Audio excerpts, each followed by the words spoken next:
Palabra y vida. Con el padre Manuel Horta, desde Sevilla.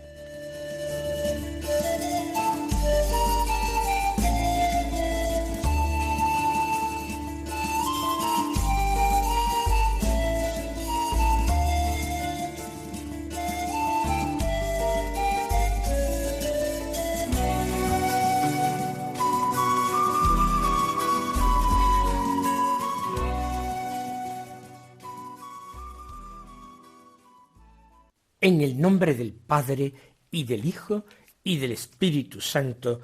Amén. Alabados sean Jesús y María. Muy buenos días, queridos amigos, oyentes de Radio María y seguidores del programa Palabra y Vida. Hoy es el martes de la 26ª semana del tiempo ordinario. Y este martes es primer día de octubre.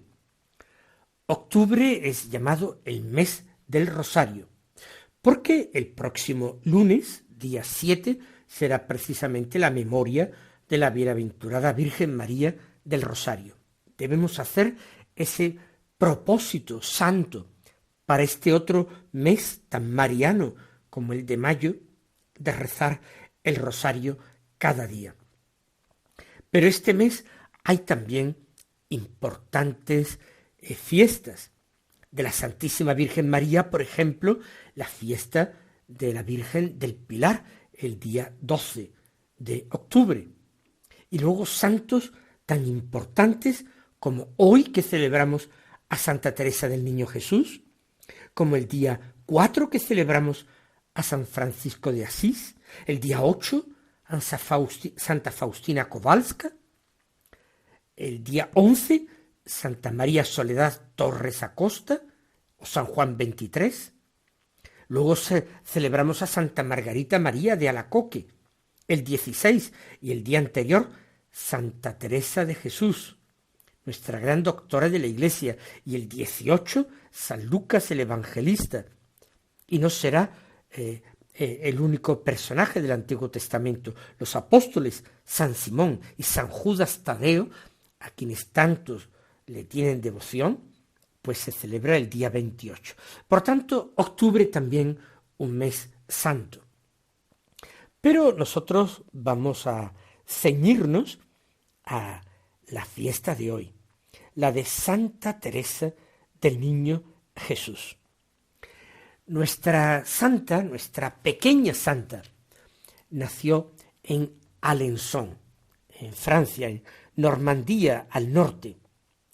Y ella, siendo muy pequeña, con 4 años, perdió a su madre. Y al quedar viudo el padre, con 4 hijas, decidió trasladarse a la cercana ciudad de Lisieux, también allí en Normandía, porque allí vivía un cuñado del padre de Teresita, un tío de las niñas, y el tío y la tía podían también atender a la educación de sus sobrinas, una presencia femenina para 4 hermanas.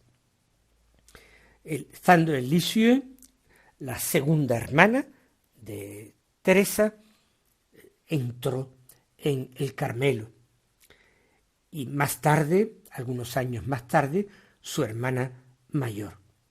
Después de superar una grave enfermedad que la tuvo en cama, parece que por una intervención de la Santísima Virgen, que desde una imagen le sonrió, a partir de entonces ella empieza no solo a recobrar la salud, sino a ir ganando un poco en seguridad en sí misma. Y ya, pues con 13 años, vive una gracia el día de Navidad que la deja totalmente fortalecida y curada su excesiva sensibilidad. Con 14 años intentan entrar en el Carmelo con sus hermanas, pero no se lo permiten porque no tiene la edad mínima exigida. Aprovechando una peregrinación a Roma, que hace con su padre y con su hermana Celina, la tercera, ella participa en una audiencia con el Papa León XIII y cuando va a saludarle se abraza a sus rodillas y le pide entrar en el Carmelo, pidiéndole que el Papa dispense la edad, pero este no lo hace. Ya con 15 años entra en el Carmelo, donde lleva una vida santa, con grandes arideces y desolaciones, pero con una sencillez evangélica extraordinaria. Encuentra el caminito de infancia por el que ella quiere subir a la santidad, se ofrece en un ofrecimiento como víctima de holocausto al amor misericordioso de Dios, es hecha ayudante de la maestra de novicias, finalmente contrae la tuberculosis y muere santamente el 30 de septiembre, fiesta de San Jerónimo, del año 1897, cuando tenía solamente 24 años. Muy pronto fue beatificada y canonizada, diciendo el Papa San Pío X que ella era la santa, la gran santa de los tiempos modernos. Muy posteriormente, Juan Pablo II, en 1998, la inscribió en el catálogo de doctores de la Iglesia. Vamos a escuchar ahora la palabra de Dios que se proclama en la liturgia de la misa del día.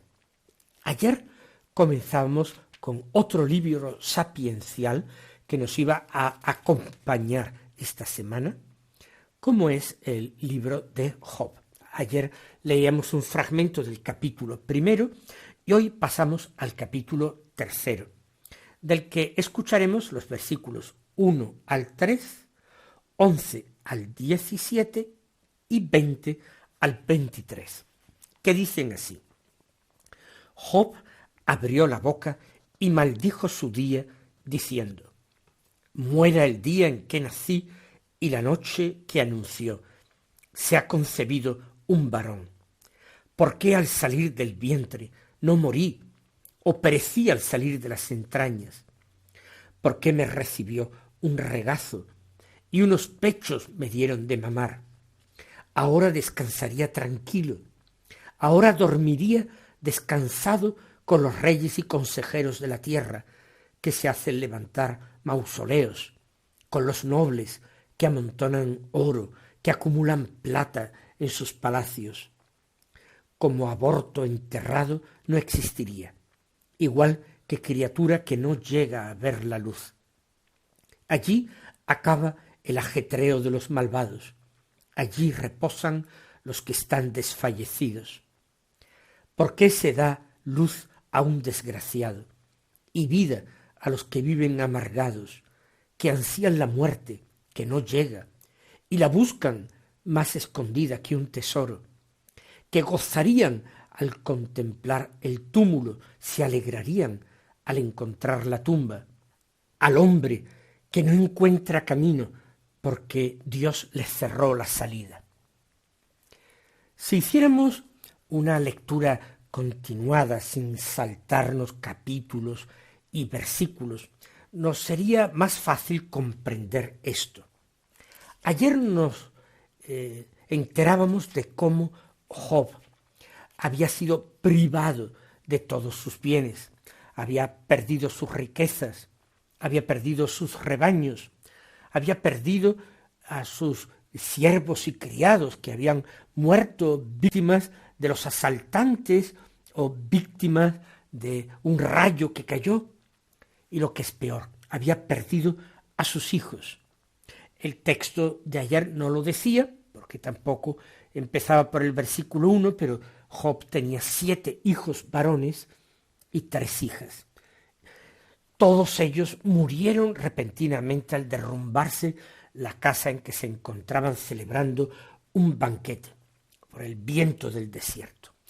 Y Job, y así terminaba la lectura de ayer, con paciencia admirable, se resignaba a perderlo todo si Dios quería. decía: Dios me lo dio, Dios me lo quitó, bendito sea el nombre del Señor. Si aceptamos de Dios los bienes, ¿no vamos a aceptar los males? En todo esto no había pecado Job. Pero en el segundo capítulo del libro, que nosotros no hemos escuchado, como Job sigue siendo un hombre admirable por su paciencia, por su fe, por su entrega a Dios, Satán pide de nuevo la posibilidad de golpearle. Le han quitado cosas, incluso le han quitado personas queridas, sus hijos. Pero ¿qué pasaría si le quitasen la salud? Si le diera una enfermedad repugnante, dolorosa, que le hiciera tener que vivir aislado de su familia, de sus amigos? ¿Qué pasaría? Y Dios se lo permite de nuevo a Satán, con la condición de que tiene que respetar su vida, matarlo no. Y cuando todo el cuerpo de Job se convierte en una pura llaga y se sienta por tierra, rascando sus heridas y llagas, en un estado absolutamente miserable, entonces es cuando él empieza a proferir estas palabras llenas de amargura que hemos escuchado. Tengan en cuenta una cosa: el libro de Job se propone enfrentarse al problema del sufrimiento y el sentido que tiene el sufrimiento, y particularmente el porqué del sufrimiento del hombre inocente, del justo. Porque en esta mentalidad primitiva Dios premiaba o castigaba en esta vida.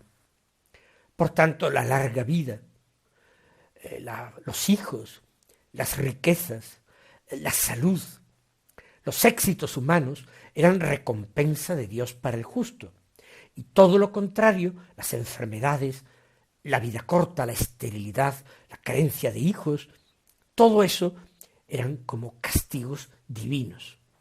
¿Qué ocurría? Que aquellos hombres no creían en otra vida. No creían como nosotros en una retribución marcadamente diversa para buenos y malos después de esta vida. No hablaban de cielo y de infierno. Hablaban del Sheol. El Sheol era una vida de ultratumba. Es decir, había una existencia, pero una existencia muy distinta a la existencia en la vida en la tierra. Era una existencia lánguida. Lo que sobrevivía al cuerpo era una especie de fantasma, de espíritu, sin capacidad de acción, con pocas facultades para querer, para hacer, para obrar. Era una existencia tristona, no se padecía, no había grandes castigos, pero tampoco había grandes alegrías ni esperanza para el futuro. Incluso el Sheol llega a desearlo para sí Job, tanto era el sufrimiento que tenía en esta vida.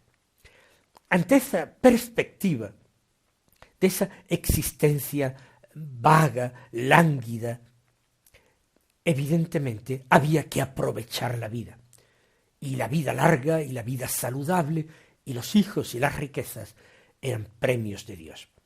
Pero la experiencia empieza a dar que hay justos que sufren mucho. Hay malvados que por el contrario prosperan y viven largas vidas con muchos descendientes y riquezas y éxitos y felicidad mundana. ¿Cómo puede pasar esto? Pues bien, en el libro de Job se plantea con toda crudeza, y hay personas que defenderán el punto de vista de la creencia tradicional, y Job no defiende ningún punto de vista, no defiende ninguna teoría, ninguna idea teológica, se defiende a sí mismo. Él se defiende diciendo: yo no he hecho ningún mal, yo no he pecado, yo no he desagradado a Dios de esta manera como para merecer este castigo. Y esta defensa que Job hará de sí mismo, de alguna manera indigna a algunos de sus amigos que van a verle y que piensan que lo que está diciendo entonces Job es que Dios es injusto, que para defender su justicia Job le está echando la culpa a Dios. Job no echa la culpa a Dios, pero también excluye que él tenga culpa. Él no sabe, no entiende. Poco a poco, en Israel se irá abriendo paso esa idea consoladora de una retribución en la otra vida. Lo mismo que se abrirá paso la idea y la creencia en la resurrección de la carne. ¿Por qué? Porque el ser humano completo, alma y cuerpo, tiene que ser premiado por Dios y tiene que gozar en el cielo, en la compañía feliz de los santos y de todos los demás bienaventurados, y por supuesto de Dios, o también con su cuerpo tiene que padecer el tormento eterno. Pero en este momento, como digo, no hay la creencia en un cielo lleno de felicidad para siempre, ni en un tormento eterno de un infierno. Es esta vida y el más allá una existencia de segunda clase, vamos a decirlo así. Ahora entendemos las palabras de Job, que siente una rebeldía interior. Maldijo su día. Atención, es importante, él no maldice a Dios, como cualquier otro hombre podría quizás haberlo maldecido, echándole la culpa de sus desgracias. Él maldice su día, y maldice el día y la noche. Muera el día en que nací. Ojalá no hubiera existido ese día. Y muera también la noche que anunció se ha concebido un varón. Él sería concebido durante la noche, y esa noche de la que se pudo decir se ha concebido un varón, y que por tanto podría estar llena de felicidad, repleta de felicidad y de esperanzas. Sin embargo, ojalá esa noche muriera, no existiera. Y pasa de maldecir su día a preguntarse qué sentido tiene una vida llena de sufrimientos y carente de esperanza. ¿Por qué, dice, al salir del vientre no morí o perecí al salir de las entrañas? Un bebé recién nacido, pues pasa de esta vida a la otra, no ha tenido tiempo de gozar, pero tampoco de sufrir, y seguirá existiendo allí, sin comprender mucho, pero tampoco echando de menos otra cosa de la que no ha hecho experiencia. ¿Por qué me recibió un regazo y me dieron de mamar unos pechos? No maldice a su madre, Job, ni a las personas que le cuidaron cuando nació. Simplemente se pregunta por qué sentido tiene una existencia como la mía, condenada puramente a un sufrimiento sin esperanza. Y se hace esta reflexión: ahora descansaría tranquilo, ahora dormiría descansado con los reyes y consejeros de la tierra. Su compañía serían también los grandes de la tierra, reyes y consejeros que se construyen mausoleos, nobles que amontonan oro o acumulan plata en sus palacios. La muerte los iguala a todos, y él en ultratumba tendría esa compañía, incluso de personajes importantes, incluso de aquellos que habían disfrutado en vida, pero no sufriría, dice, dormiría descansado, y también dice, descansaría tranquilo. Ven, en el Sheol no se sufre, aunque la idea del Sheol entristece a los vivos, a los que están aquí en la tierra. Sigue como aborto enterrado, no existiría, igual que criatura que no llega a ver la luz.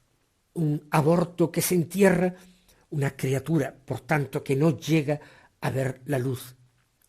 Como digo, insistimos en la idea, no echa de menos nada.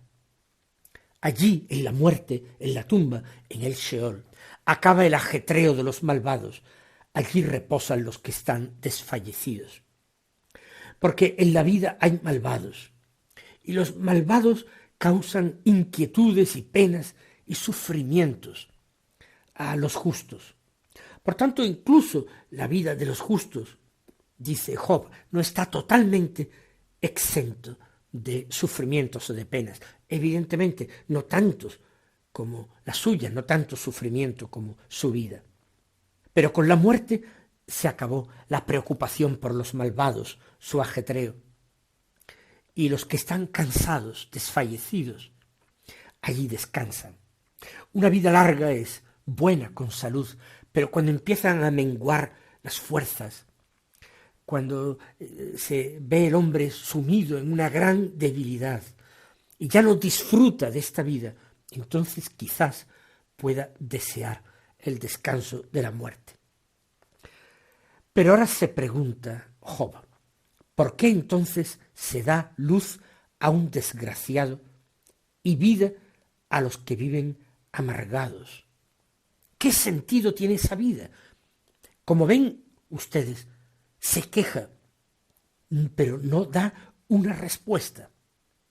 Su queja se convertirá en súplica, en grito a Dios, que a algunos les suena blasfemo, y no lo es. ¿Por qué se da luz a un desgraciado y viva a los que viven amargados?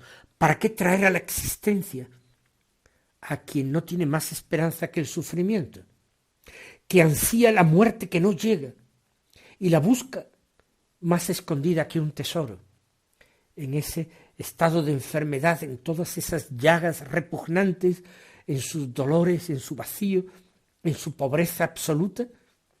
¿Para qué? Si él buscaría y ansiaría la muerte como si fuera un tesoro, no sería para él una desgracia o una amenaza el recibir la muerte. Gozaría, dice, al contemplar el túmulo, la tumba. Para él sería una cuestión de alegría. Se alegrarían al encontrar la tumba, al contemplar el túmulo. Al hombre, ¿por qué se da a luz a un desgraciado? Y al final, al hombre, ¿por qué no se da a luz al hombre que no encuentra camino? Porque Dios le cerró la salida. Es esta la situación. El hombre que no tiene salida, el sentido de esa vida abocada al sufrimiento. Hay personas en nuestro siglo XXI que precisamente porque no tienen fe, ni siquiera en un Sheol, también se preguntan qué sentido tiene una vida de sufrimiento y acuden a la eutanasia y a otras prácticas para disimular su vacío. Nosotros, afortunadamente, hemos recibido la revelación plena y entonces nuestra vida, incluso en el sufrimiento, está cargada de sentido y tiene esperanza. Mis queridos hermanos, el Señor os colme de sus bendiciones y hasta mañana si Dios quiere.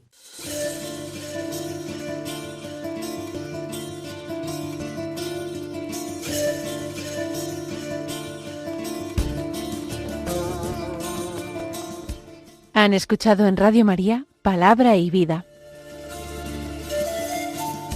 un programa que dirige el Padre Manuel Horta.